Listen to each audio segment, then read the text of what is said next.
오늘 첫 모임인데 어떤 말씀을 나누는 것이 좋을지 생각하다가 아무래도 첫 모임이니만큼 우리들의 정체성은 무엇이고 우리들의 부르심은 무엇인지 알게 하는 말씀이 좋겠다. 이런 생각이 들어서 본문을 중심으로 한 설교를 준비를 했습니다. 오늘 본문 말씀은 고린도전서 10장 31절로 11장 1절 말씀입니다. 우리말 성경으로 제가 봉독해 드리겠습니다. 그러나 여러분은 먹든지 마시든지 무엇을 행하든지 모든 것을 하나님의 영광을 위해 하십시오. 여러분은 유대 사람에게든지 그리스 사람에게든지 하나님의 교회에든지 걸려 넘어지게 하는 사람이 되지 마십시오. 33절 나도 모든 일에 모두를 기쁘게 하여 자신의 유익을 구하지 않고 많은 사람의 유익을 구합니다. 이는 그들이 구원을 받게 하려는 것입니다. 11장 1절 내가 그리스도를 본받는 사람인 것과 같이 여러분은 나를 본받는 사람이 되십시오. 아멘. 이 본문 말씀은 지금은 자료가 남아있지 않는 어떤 서신, 고린도 교회 리더들이 사도 바울에게 보낸 서신 안에서 몇 가지 질문한 질문에 대한 사도 바울의 설명의 일부입니다. 그러니까 우리가 이 내용을 보면서 알 수 있는 게 뭐냐면 고린도 교회 안에 물론 감사한 일도 많았겠지만 몇 가지 논란과 그로 인한 어려움이 있었던 것으로 보입니다. 그 중에 하나가 뭐냐 하면 10장에서 쭉 설명을 오래 하셨는데 사도 바울이 우상의 제사에 사용됐던 고기, 육고기겠죠. 이 고기를 성도들이 먹을 수 있느냐, 먹어도 되느냐, 먹지 말아야 하느냐에 대한 논란이 있었던 것입니다. 그 당시 고린도라는 도시는 우상 숭배가 굉장히 강력했던 지역이어서 아마도 그 마켓, 시장에서 거래되는 모든 육고기가 거의 모든 육고기가 우상의 제물로 쓰였다가 나온 것이 아닌가 이렇게 판단이 됩니다. 이 질문에 대한 사도 바울의 답변을 오늘 예배 중에 시간 관계상 다 설명할 수 없겠고요. 또 이 답변 가운데는 우리 성도들의 어떤 윤리 기준, 원리에 굉장히 중요한 교훈이 있지만 오늘은 그 내용을 생략을 하겠고 그냥 답변의 내용을 요약한다면 크리스찬들이 우상 제물로 쓰였던 육고기를 먹지 않는 게 좋겠다. 그러나 그것을 먹는다고 죄가 되는 것은 아니다. 먹을 자유는 있지만 혹 믿음이 성숙한 여러분이 믿음으로 먹는 것을 보고 믿음이 연약한 자들이 시험 든다면 그들을 위해서 안 먹는 게 좋지 않겠느냐. 이런 답변의 내용을 보내준 것입니다.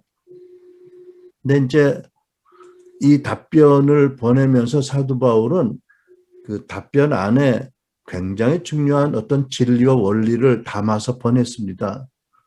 그것은 뭐냐면 내가 그리스도 안에 누구인지 바른 정체성을 갖고 있다면 말씀의 빛과 성령의 도움 가운데서 이런 질문에 대한 대답을 깨우칠 수 있을 것이다. 하나님의 은혜로 바른 정체성의 그 토대 위에 있다면 이런 내용인 것입니다. 그러니까 우리가 살다 보면 여러 가지 많은 문제와 또 논란거리를 부딪히게 되는데 그때마다 늘 일일이 사도 바울의 의견을 구할 수는 없잖아요. 그죠? 사도 바울이 돌아가신 다음에도 뭐 그런 일이 계속될 텐데 그러니까 사도 바울이 이 본문 안에서 성도들이 누구인지 성경적인 정체성을 깨닫고 바로 그 위에 서 있다면 많은 문제들에 대한 대답을 성령 안에서 얻을 수 있을 것이다. 이런 것을 이제 의도하시고 이런 내용을 써서 보냈다고 믿습니다. 제가 미국의 미국인 교회에서 섬길 때 오래전에 들은 간증이 생각이 납니다. 목회를 열심히 하시던 한 여자 목사님이 어떤 이유에서인지 부득이하게 어려워서 이혼을 했어요. 그리고 목회를 내려놓고 몇 년간 많이 힘들게 지나셨어요. 어느 날 하루는 이제 조깅을 하러 집을 나와서 이제 뛰는데 그 집 옆에 큰 옥수수 밭이 있어서 그 밭을 돌면서 조깅을 했대요. 근데 이제 한 바퀴 돌고 오는데 낯선 노인이 한 분이, 신사분이 서 있더라는 거죠. 그래서 처음 보는 분인데 이 마을 사람도 아닌데 누구일까 생각하고 또 뛰었대요. 또 두 번째 돌아오니까 또 거기 서 계시더래요. 세 번째 돌아와서 쳐다보는데 그분이 몇 걸음 자기 앞으로 오는 거예요. 그리고 이렇게 말씀했대요. 너는 내가 누구이고 네가 내 안에 누구인지 알았다면 그것이 그렇게 힘든 문제는 아니었을 텐데 라고 말하고 없어졌어요. 그러니까 아마 너무 괴로워하니까 주님께서 한 그 신사로 이렇게 현현하셔서 말씀하신 것이 아닌가 이렇게 이해가 되는 감정이 있죠. 이것처럼 내가 그리스도 안에 누구인가, 하나님 나를 누구라고 보시는가, 정체성이 확립이 되어 있다면 인생을 살면서 많은 어려움이 있고 곤란한 일도 있고 있겠지만 바른 정체성 위에서 하나님의 도우심을 받으면 늘 능히 해결해 나갈 수 있고 대답을 얻을 수 있다. 이런 것을 사도 바울은 고린도 교회에게 가르치길 원하셨다고 믿어집니다. 그래서 여러분, 내가 누구인가? 내가 인생을 사는 목적이 과연 무엇인가? 공통적인 가장 기본적인 목적이 무엇인가를 우리는 알아야 되겠습니다. 본문에 보면 하나님께서 우리들을 어떤 목적으로 부르셨는지, 우리들을 누구라고 하시는지 알게 하는 세 가지의 내용이 있습니다. 그 세 가지가 무엇인지 먼저 31절을 통해서 그 중에 첫째가 무엇인지를 살펴보기 원합니다. 여러분 31절에 이런 말씀이 있죠.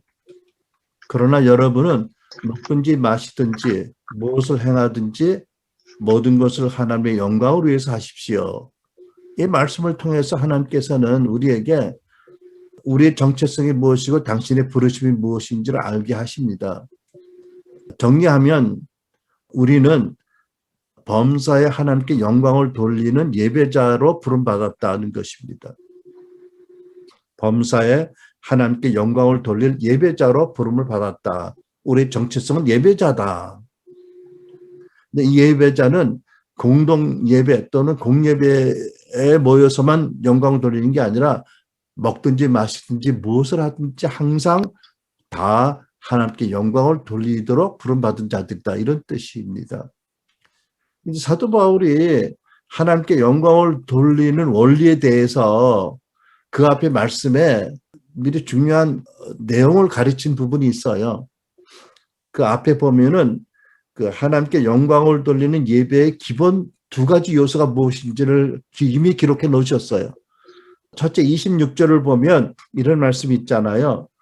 이는 땅과 거기에 충만한 것이 주의 것이다. 온 우주에 충만한 것이 다 하나님 것이다. 하나님이 만물의 창조자, 통치자, 소유자인 것을 믿으면 하나님께서 영광을 받으신다. 이런 뜻인 줄 압니다. 여러분 좀 구체적으로 생각해 보면 여러분이 가지고 있는 이 시간도 누구 것입니까? 하나님 허락하신 것입니다. 여러분이 가지고 있는 재능과 은사도 누구 것이라고요? 하나님 우리에게 맡겨주신 거예요. 여러분이 가지고 있는 지식이나 영향력이나 뭐 건강도 환경도 물질도 다 하나님이 우리에게 청지기로 부르셔서 맡겨주신 것이다 라고 믿으면 그 믿음이 하나님 기쁘시게 한다는 거지요. 여러분 동의가 되세요? 믿음으로 하나님 기쁘시게 하는 것. 어떤 믿음이냐? 하나님이 만물의 창조자, 소유자, 통치자신데 나를 사랑하시고 나를 신뢰하셔서 나에게 맡기셨다는 거지요. 자, 그렇다면 또 한 가지 질문을 우리가 해봅니다. 우리는 하나님께서 모든 것을 우리에게 맡기신 청지기로 시한부적으로 이것을 사용하고 있는 존재들인데 그렇다면 우리는 하나님께서 우리에게 맡겨주신 모든 것을 주인이신 하나님 뜻대로 사용하고 있는가 아닌가를 물어볼 수 있겠습니다. 그렇죠? 이에 관한 성경 가운데 베드로전서 4장 11절에 이런 말씀이 있습니다.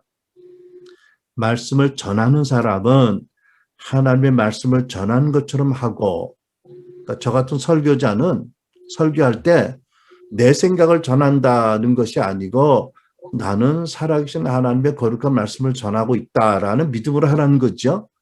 그래야 하나님 기뻐하시고 함께 하신다는 뜻이겠죠. 그 다음에 봉사하는 사람은 교회를 섬기거나 여러 가지 사회 일을, 직장 일을 하거나 하면서 하나님을 봉사하는 사람들은 하나님이 주시는 힘으로 하는 것처럼 하십시오.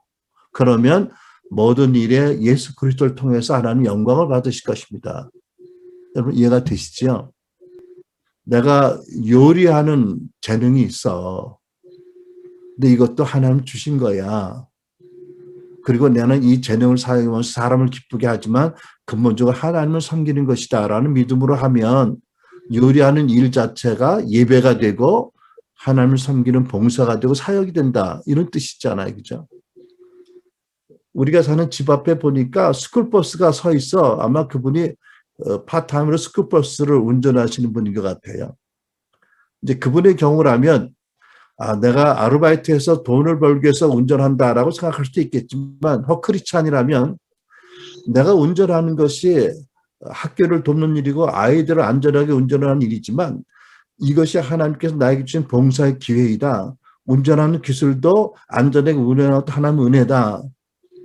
내가 이 아이들을 안전하게 하는 것이 하나님 뜻이기 때문에 이것을 하나님 섬기는 예배다라고 하면 그 운전하는 시간이 영광된 복된 예배가 되는 거 아니겠어요? 그죠?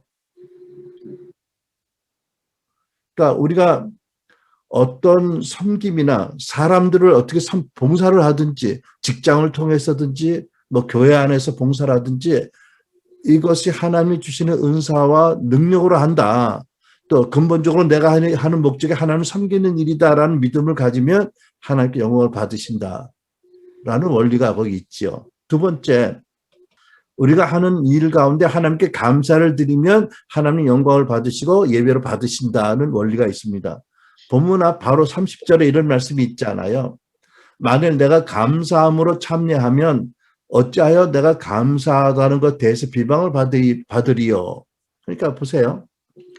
예를 들면 골로새 3장 16절에 보면 마음에 감사함으로 하나님을 찬양하고, 그러니까 우리가 무엇을 하든지 하나님이 나에게 생명 주시고 이 시간도 주셨고 힘 주셨고 재능 주셨고 기회 주셨다. 참 감사하다. 라고 하나님께 감사한 마음을 가지면 그것이 예배다. 범사 하나님을 인정하는 믿음과 범사의 하나님께 감사하는 마음을 가지면, 그죠? 이게 바로 하나님께 영광 돌리는 원리고 예배의 원리다. 이런 말씀을 하는 것입니다. 그런데 또 한 가지 특이할 게 있냐면 사도 바울이 본문에서 먹든지 마시든지 이렇게 말씀해요. 왜 먹든지 마시든지라고 말씀하셨을까요? 뭐 기도를 하든지 성경을 묵상하든지 뭐 교회에 가든지 뭐 이렇게 안 하고. 그러니까 하나님이 뭘 말씀하시냐면 너희가 공예배로 모이는 것도 내가 기뻐하고 예배를 받고 가정 예배도 받고 개인 기도도 받고 성경 묵상하는 것도 내가 함께하고 받지만 그것만이 아니다. 예배하고 기도하고 봉사하고 사역할 때는 물론이지만 네가 나의 자녀이기 때문에 네가 물을 마시고 밥을 먹고 뭐 휴식을 하고 뭐 학교 학생으로 공부를 하고 직장에 나가서 일을 하고 뭐 연애를 하더라도 그 모든 것이 그 모든 것 가운데 나를 인정하고 내게 감사한다면 나는 다 예배를 받겠다. 이런 뜻이 아닐까요? 그러니까 삶 전체가 예배다. 이런 말씀이 있죠. 빌립보서 2장 11절 모든 입으로 예수 그리스도를 주 왕이라 시인하여 하나님 아버지께 영광을 돌리게 하셨느니라. 그렇죠? 우리가 모든 입이라는 것은 모든 사람이 입이라는 뜻도 있지만 내 입이 항상 범사에 예수님 나의 왕이라고 고백하며 하나님이 영광을 받으신다는 거지요. 무엇을 하든지요. 그 오래전에 저희들이 밴쿠버에서 목회할 때 아내가 교회 안에서 지하실에서 이렇게 청소 점검을 하고 이제 교회를 떠나기 위해서 점검하다가 강도를 당했어요.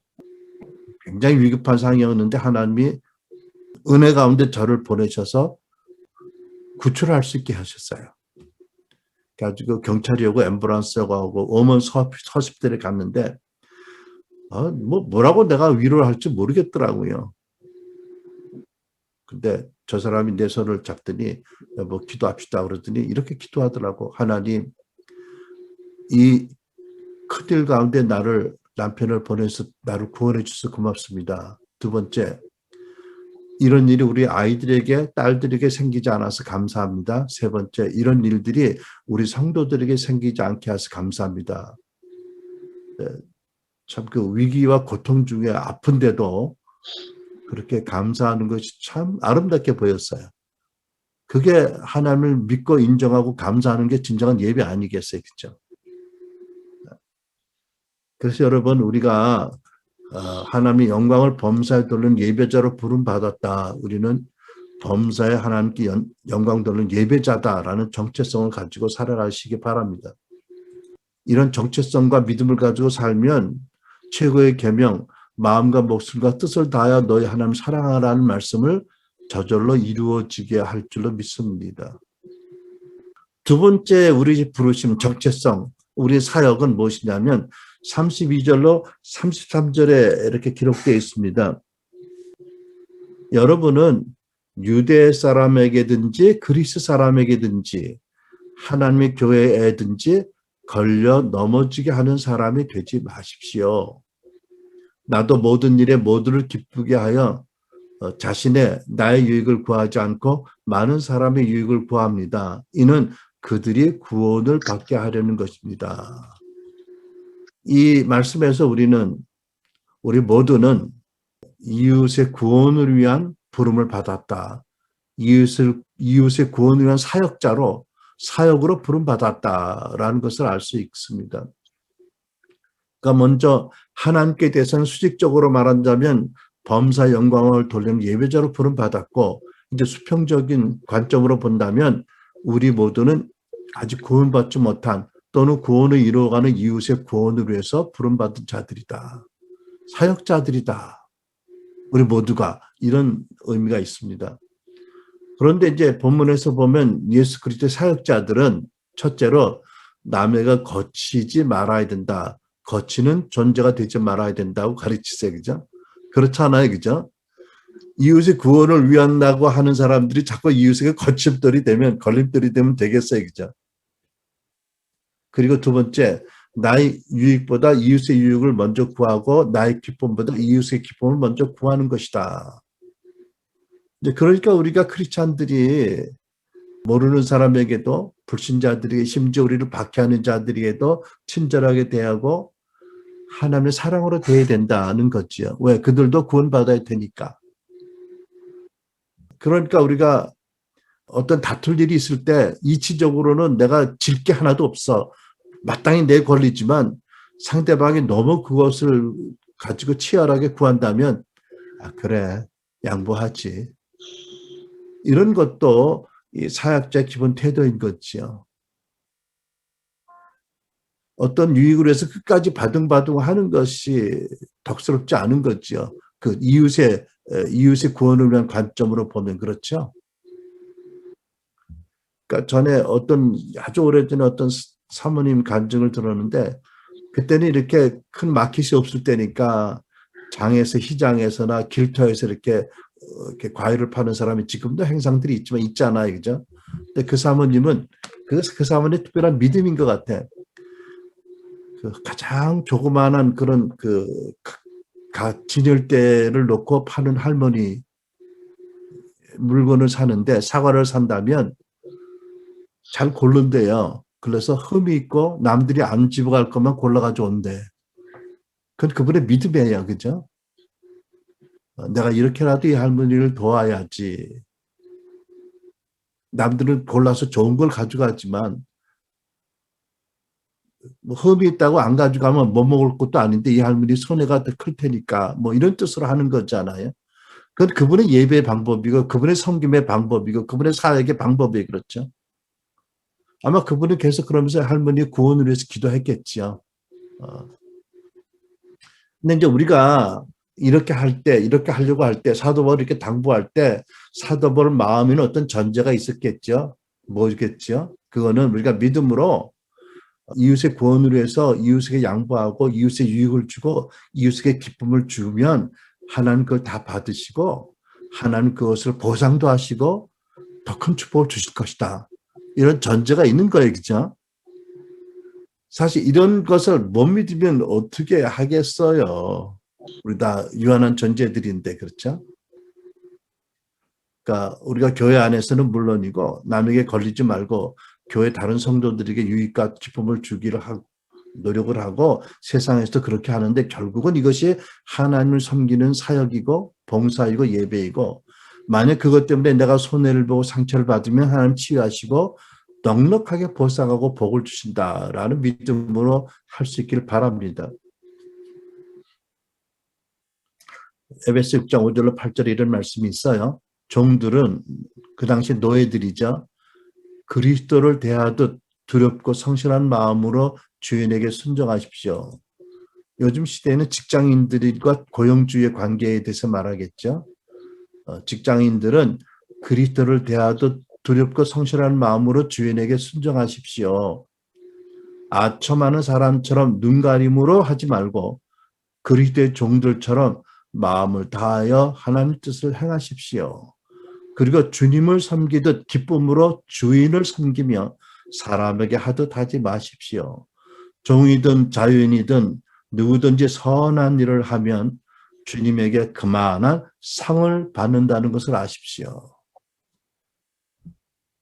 우리가 하는 일에는 사람에게 하는 것도 되지만 하나님께를 섬기는 것 이중성이 있어요. 그죠?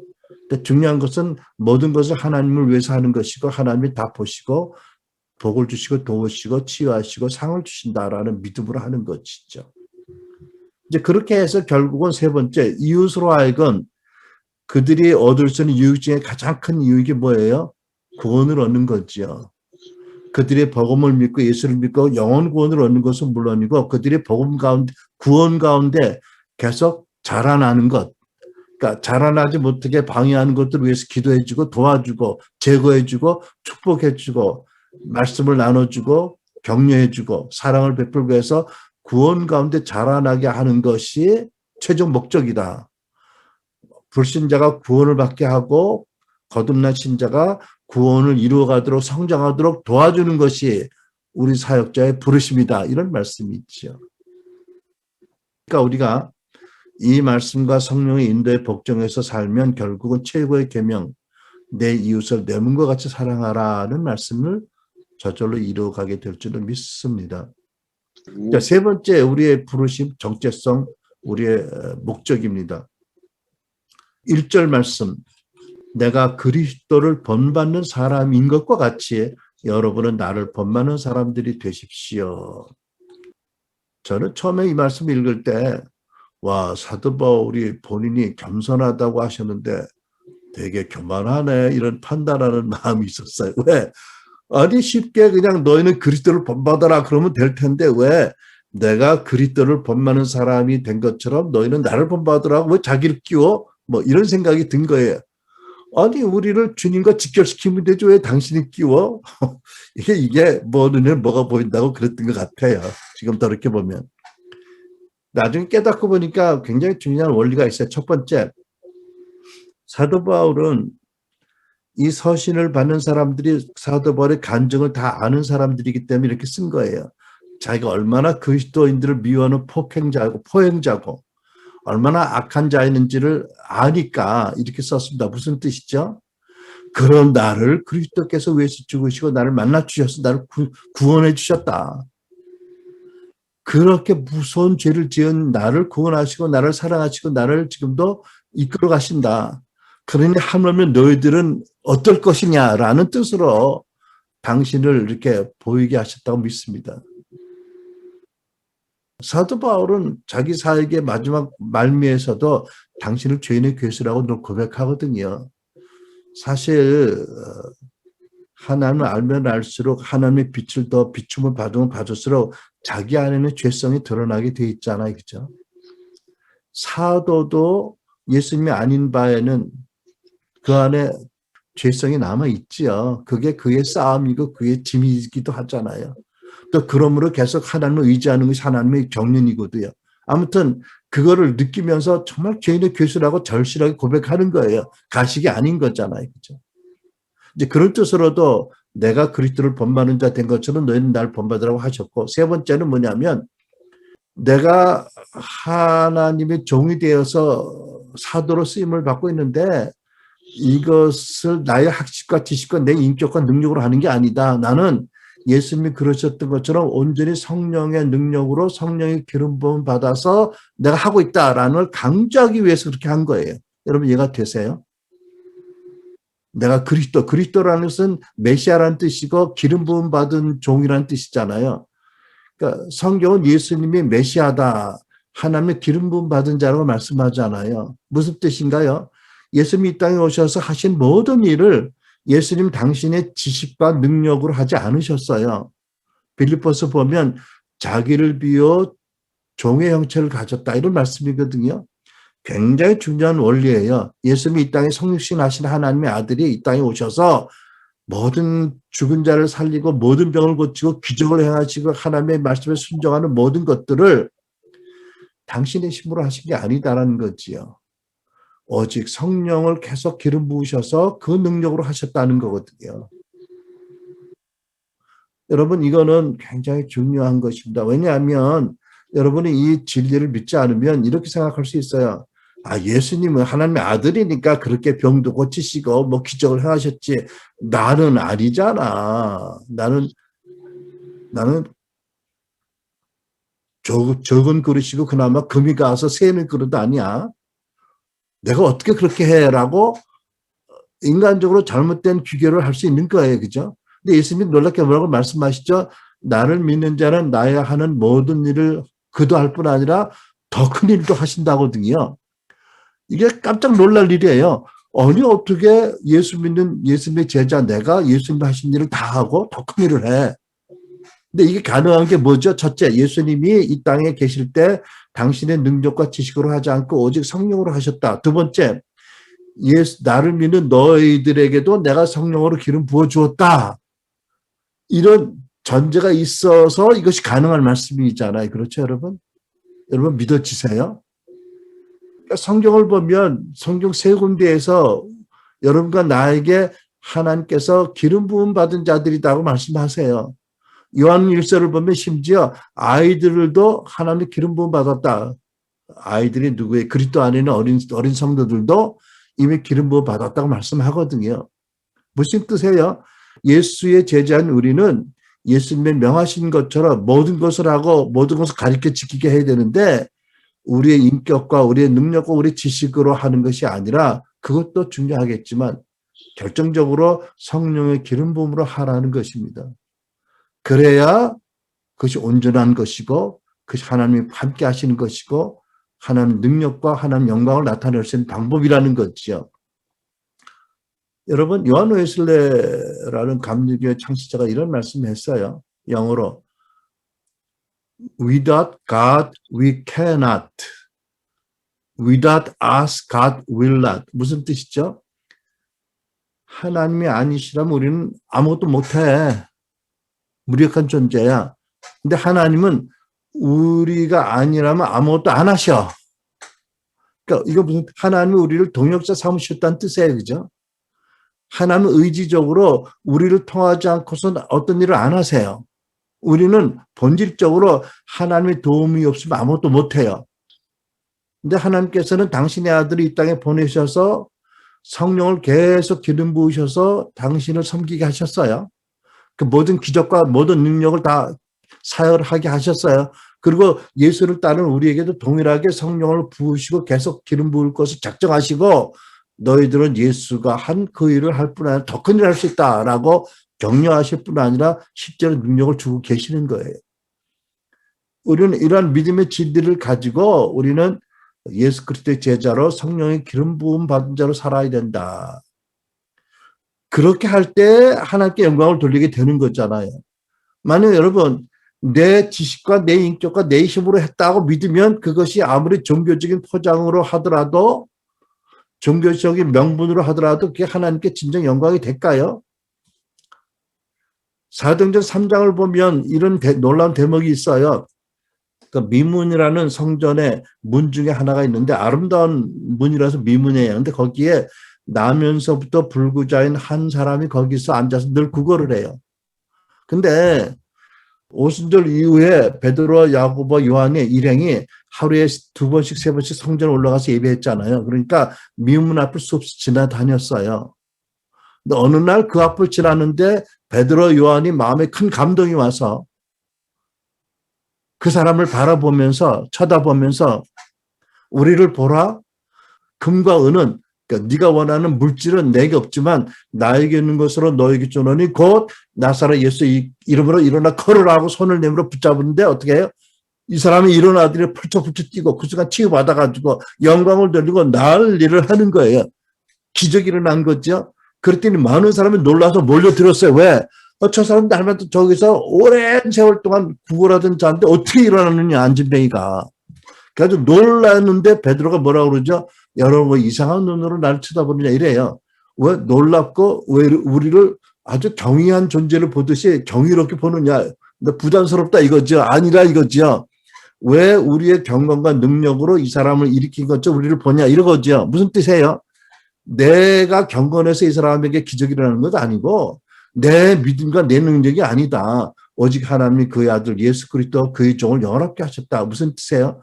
예수님의 성령으로 나와 함께 계시고 이 일을 통해서 예수님의 일이 나타난 것이고 예수님을 높이셨다. 내가 한 게 아니다. 나를 통해서 예수님이 하셨다. 성령님이 하셨다. 제발 나를 이상하게 높이 바라보지 말아라. 이런 거잖아요. 여러분 이게요. 우리가 회복해야 될 초대교회의 능력이 거룩입니다. 이게 아니면 우리는 어떤 일을 하더라도 내가 영광을 받을 마음이 우리가 앞서게 돼 있고 교만하게 돼 있고요. 또 능력이 안 나타나요. 초대교회의 능력과 거룩의 비밀이 뭐라고요? 그들 안에 성령이 살아계셔서 그들을 통해서 순종하는 그들을 통해서 그들의 말과 행동과 그들의 성경을 통해 하나님의 능력을 나타내고 영광을 나타내셨다는 거잖아요. 여러분 그리스도인이라는 이름이 뭐죠? 기름 부음 받은 자들이라는 거예요. 고린도 사람들이 하도 이상한 거예요. 저 예수쟁이들이 이상하다는 거죠. 능력도 있고 놀랍게 핍박받아도 화를 내지 않고 분내고 달라들지 않고 저 다른 종자들이다. 아, 저들이 기름 부음 받은 자들이구나. 과거의 구약시대는 왕과 선지자와 제사장에만 기름을 부었지만 신약시대에는 모든 성도들에게 하나님이 기름 부으셨어요. 성령으로 인치셨어요.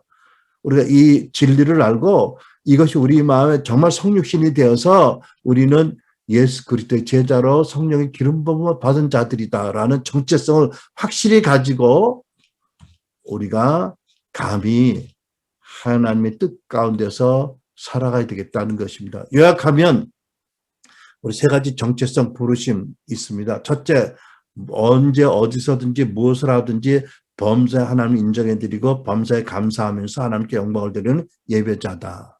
두 번째, 우리는 이웃에게 친절을 베풀고 유익을 주고 걸림돌이 되지 않을 뿐 아니라 이웃의 기쁨을 구해서 결국 그들로 하여금 구원을 얻게 하는 사역자들이다.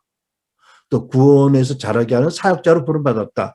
세 번째, 우리는 예수님의 제자인데 특별히 기름 부음받은 메시아 예수님의 제자로 우리도 성령의 기름 부음받은 예수님의 제자다.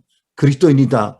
라는 정체성을 가지고 우리가 살아가면 하나님 우리 삶의 범사를 통해서 영광을 받으시고 우리 삶의 모든 걸 통해서 하나님이 우리 일을 하시고 또 영광을 받으시고 우리 삶에 복되게 하시고 거룩하고 능력이 있게 하시고 많은 열매를 맺게 하실 줄로 믿습니다. 그럴 때 천국의 많은 상급이 우리를 위해서 기다리고 쌓여져 있을 것을 믿습니다.